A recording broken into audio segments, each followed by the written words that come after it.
in the manner that so many of the royal rota publications do.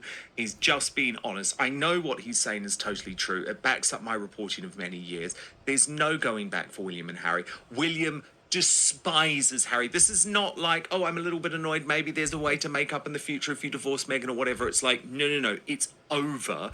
And there is increasingly, Brittany, this split developing between Charles and William, who were united for such a long time over how to deal with the Sussexes, because William says, enough, just cut it off, take the HRH titles away, let's go and get the Act of Parliament. Whereas Charles, and we'll come to this in just a moment with the Telegraph's reporting, is now even considering a reconciliation with Harry at the Invictus Games. So who's right on this in your view, William or Charles? William is right here.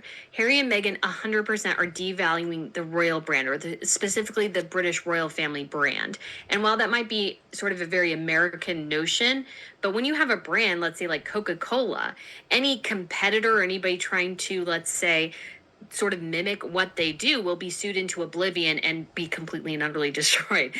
That's how sort of businesses run. And the royal family, at least in this instance, should run the same way. Harry and Meghan, by their antics, are devaluing what it means to be royal, specifically British royal, what it means to have an HRH or a Duke and Duchess title, what it means to be in the line of succession. Their antics, I think, 100% undermine the work that Charles is doing. And his best route here is just to say, hey, you guys are still technically family.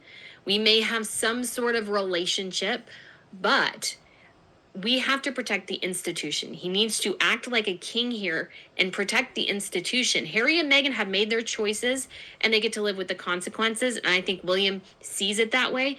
And that's where everything should be going, is figuring out how to make sure, especially that this doesn't happen in the future, how to make it clear to anybody marrying in, anybody who is taking on the role of a working royal, that, hey, you have, let's say, options here, but if you do take the Harry and Meghan route, there will be immediate consequences. You won't be let back in. You'll lose your titles. You'll lose places in line of succession or something like that, just because there has to be a way to, I hate to say it, but keep people in line, because you don't want another Harry and Meghan disaster. And to be fair as well, this has happened in other royal families. There have definitely been some spares that have gotten in a lot of legal trouble and have had various scandals in other royal families. So this is not a isolated incidents. And as obviously this modern world where there's a lot more ways to make money, you could say a lot more ways to trade off the royal title, and there's less of a role for spares as time goes on, they have to figure out a way to make sure